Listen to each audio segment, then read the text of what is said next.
My son called me from the hospital waiting room, not to ask how I was doing, but to tell me what he had already decided. "Mom," he said, and I could hear his wife in the background, her voice low and quick like she was coaching him. "We need to talk about the house." I had been awake for 11 days at that point, 11 days since the stroke. My left hand still didn't feel like mine. The physical therapist, a young woman named Kira, came every morning and made me squeeze a foam ball until my fingers ached. I couldn't hold a pen. I could barely sign my own name on the hospital forms, and my son was calling to talk about the house. I said, "What about it?" He said, "We think it makes more sense, given everything, for you to move somewhere smaller when you get out. Somewhere easier to manage." I want to be honest with you. I didn't understand yet what he was really saying.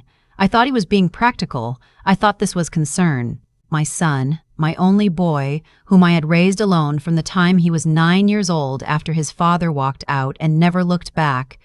I thought he was worried about me climbing stairs. I thought he was being a good son. I said, "Let's talk about it when I'm home." He was quiet for a moment. Then he said, "That's actually what I'm calling about. I grew up in Eastern Tennessee.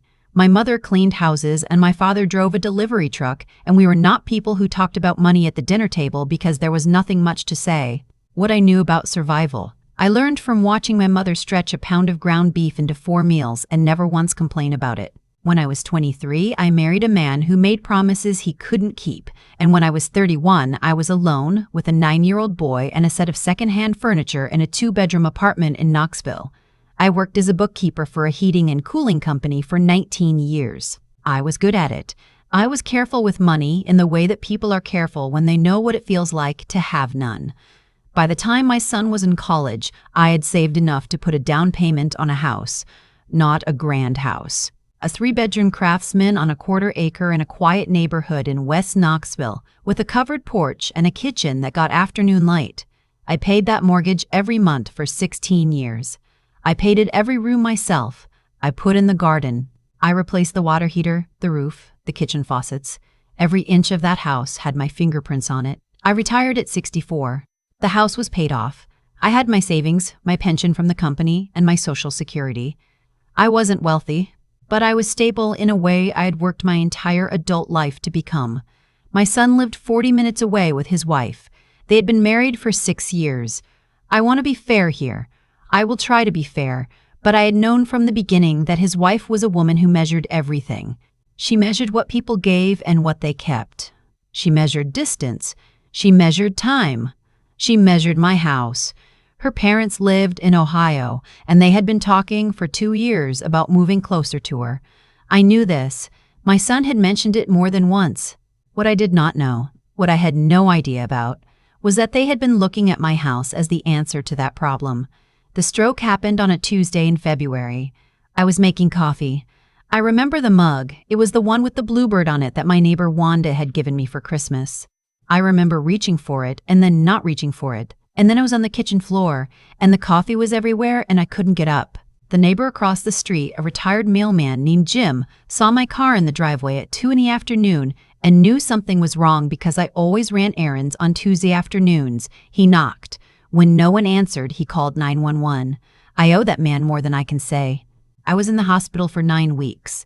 Then I went to a rehabilitation facility for 6 more weeks. 15 weeks total. Nearly 4 months where I was not in my home, where I was not able to check my mail or answer my phone half the time or do much of anything except work on getting my hand and my balance and my words back. My son had my power of attorney. I had signed it 3 years earlier after a health scare that turned out to be nothing because my attorney told me it was sensible. She was right. It is sensible. What I did not anticipate, what no one could anticipate, is that sensible legal documents in the hands of the wrong person become something else entirely. I did not know during those 15 weeks that my son had been meeting with a real estate attorney. I did not know he had spoken with his wife's parents about moving to Knoxville. I did not know that there had been conversations, detailed, practical, logistical conversations about what would happen to my house. I found out when I called him from the rehabilitation center on a Thursday afternoon and asked him to bring some things from home before my discharge the following week.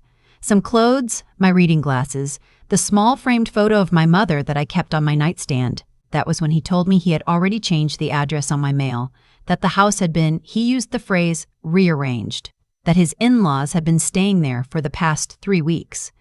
I sat with that for a long moment. "Staying there," I said.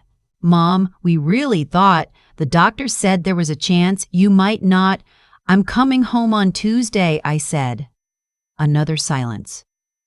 "We need to figure out a plan," he said. That was the moment I understood. Not concern, not practicality. He had looked at my home, the home I had bought with 16 years of careful living, the home I had paid off and painted and tended, and he had decided I was done with it. I did not cry. I want to tell you that because people always assume that a woman of my age, in my situation, must have fallen apart, I did not fall apart. I sat in that chair in the rehabilitation center and I thought very clearly about what I needed to do. The first call I made was to my attorney, a woman named Frances Doyle who had handled my estate planning and knew my situation inside and out. I told her everything. She listened without interrupting, which is one of the things I have always valued her. When I finished, she said, "Loretta, he cannot transfer title to that property. The power of attorney does not extend to gifting your primary residence. If he has attempted to do so, it is not legally valid." "They're living in it," I said. "Then they are trespassing," she said. Frances filed an emergency motion within 48 hours. She also sent a certified letter to my son and a separate letter to his in-laws outlining the legal position clearly. She told me later that she had seen situations like this before.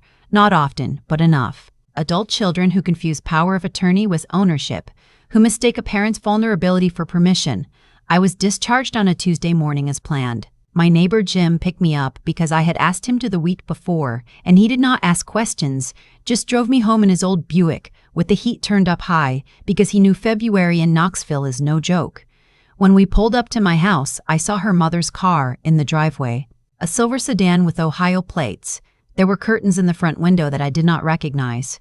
Someone had put a wreath on my door. Jim looked at me. I looked at the house. I said, "Give me a minute." I had arranged for a locksmith to meet me that morning. He was already parked at the curb. I had also arranged for a Knoxville police officer to be present because Frances had advised me that the presence of law enforcement, even as observers, would make the situation cleaner. Officer Reyes, a patient and professional young man, introduced himself to me on the sidewalk and explained that he was there to ensure the process went smoothly. I walked to the front door of my own house and I knocked. His mother-in-law answered. She was wearing, and I will not forget this, she was wearing my cardigan, the green cable knit one I had bought at a craft fair in Gatlinburg 4 years ago. She was standing in my doorway wearing my sweater, in my house, looking at me like I was a visitor. I said, "I'm home." She said, "We weren't expecting you today." I said, "I live here." The locksmith changed the locks while Officer Reyes explained to the family my son had arrived within 20 minutes, his wife behind him, that the property was solely in my name, that no legal transfer had occurred, and that they were required to vacate. My son stood on the porch looking at me like he didn't know who I was. His wife wouldn't look at me at all. I did not shout. I did not cry. I stood in my own front yard with my cane in the February cold, and I waited. They took what was theirs. It took 2 hours. I sat on the porch steps and Jim sat beside me and we didn't say much. At one point, he offered me half a granola bar from his jacket pocket and I took it and I thought, this is the man who saved my life and he's sharing a granola bar with me on my porch steps in the cold and my own son cannot look at me. When they were gone, I walked back inside my house. The curtains were still up. Someone had rearranged my living room furniture. There were dishes in the sink that weren't mine. The Bluebird mug, the one Wanda had given me, the one I'd been reaching for when the stroke happened, was on the counter, cracked, with a hairline fracture running from the rim almost to the base. I don't know why that's the thing that made me finally sit down and press my hand to my mouth. Out of everything, the cracked mug. In the weeks that followed, Frances's legal work moved forward. My son had not, it turned out, actually succeeded in transferring the title. He had consulted an attorney about it, had drafted paperwork, but had stopped short of executing the transfer because, as Frances suspected, the attorney had advised him it was outside the scope of his power of attorney. What he had done instead was simply allow his in-laws to move in, to use my home, my utilities, my address, under the assumption that I would not be coming back to object. He had assumed wrong. Francis pursued civil action for the unauthorized occupancy and the utility costs. His in-laws had to reimburse 3 months of my electricity, gas, and water bills. My son, and this part is important, I think, for anyone listening who has a child with power of attorney, lost that authority immediately. Francis filed the revocation the same day I was discharged. He has no legal access to anything of mine now. He cannot make decisions on my behalf. He cannot speak for me. He is my son, and I love him in the complicated, grief-stained way that you love someone who has shown you exactly what they are capable of when they believe you cannot stop them. I did not pursue criminal charges. Francis told me I could, that there were arguments to be made. I thought about it for a long time. In the end, I decided that the civil action was enough and that I did not want to spend what might be my remaining years in courtrooms because of my son's failures of character. Some people will tell me I was too easy on him. Maybe. I know what I could live with. It has been 8 months now. The curtains from Ohio are gone. My furniture is back where it belongs. The garden needs work. Nobody tended it while I was gone, and through the winter it went to seed. But I have been out there in the mornings with my gloves and my kneeler, and it is coming back. Things come back if you give them enough attention. My hand is almost what it was. I still can't open certain jars on the first try. I'm working on it. Kira, my physical therapist, says I am what she calls a determined patient, and I choose to take that as a compliment. Jim and Wanda have become my closest company. We eat dinner together 2 or 3 times a week, rotating whose kitchen we use. Jim makes a chili that I would put up against any chili I've ever eaten. Wanda is teaching me to play canasta. These are small things. They are also everything. My son is called twice. I have not called back. I am not ready, and I am no longer willing to move through the world at a pace determined by someone else's comfort. I spent 50 years being accommodating. I spent 50 years making things smooth and easy for people who took that smoothness for granted. I am 67 years old, and I nearly died in my own kitchen, and my son's first thought was real estate. I'm not angry about it anymore, or not mostly. What I am is clear-eyed. I know who showed up and who didn't. I know who sat on the porch steps in the cold and shared half a granola bar with me. I know who was wearing my sweater. A woman I met in the rehabilitation center, she was there for a hip replacement, sharp as a tack, 91 years old, told me something during one of our morning sessions in the hallway while we were both doing our slow laps with our walkers. She said, "Honey, getting old isn't losing things. Getting old is finding out which things were really yours." I think about that a lot. I think about it when I'm in the garden in the morning, when the light is still low and the neighbors are quiet and it's just me and the dirt and the things that are coming back. This house is mine. It has always been mine. I built it out of 19 years of careful living, and I paid it off with my own hands, and I came home to it in February with a cane and a locksmith and a patient police officer, and I stood in the cold until it was mine again. I am still here. I am still standing. And the garden, slowly, is coming back. There's a moment I keep coming back to, not the phone call, not the woman standing in my doorway wearing my sweater. It's the cracked mug, the bluebird one, sitting on my own kitchen counter like it had always been someone else's. A hairline fracture, right down the side. That's what finally made me sit down. Not the betrayal, not the lawyers, not 4 months of hospitals and slow hallways and squeezing foam balls until my fingers gave out. A cracked mug. I thought a lot about why. I think it's because the mug didn't lie to itself. It didn't pretend. It showed exactly what had happened to it. And something in me recognized that. What my son did came from a failure of character that I have to be honest about, because I raised him and I have to live with that. He did not become careless with people overnight. Looking back, I can see the smaller moments, the times I smoothed things over when I should have said something, the times I made it easy for him to avoid being accountable. I don't say this to blame myself. I say it because I think the truth of how things go wrong between people is usually quieter and longer than one dramatic phone call. What happened to my house was the end of a story, not the beginning.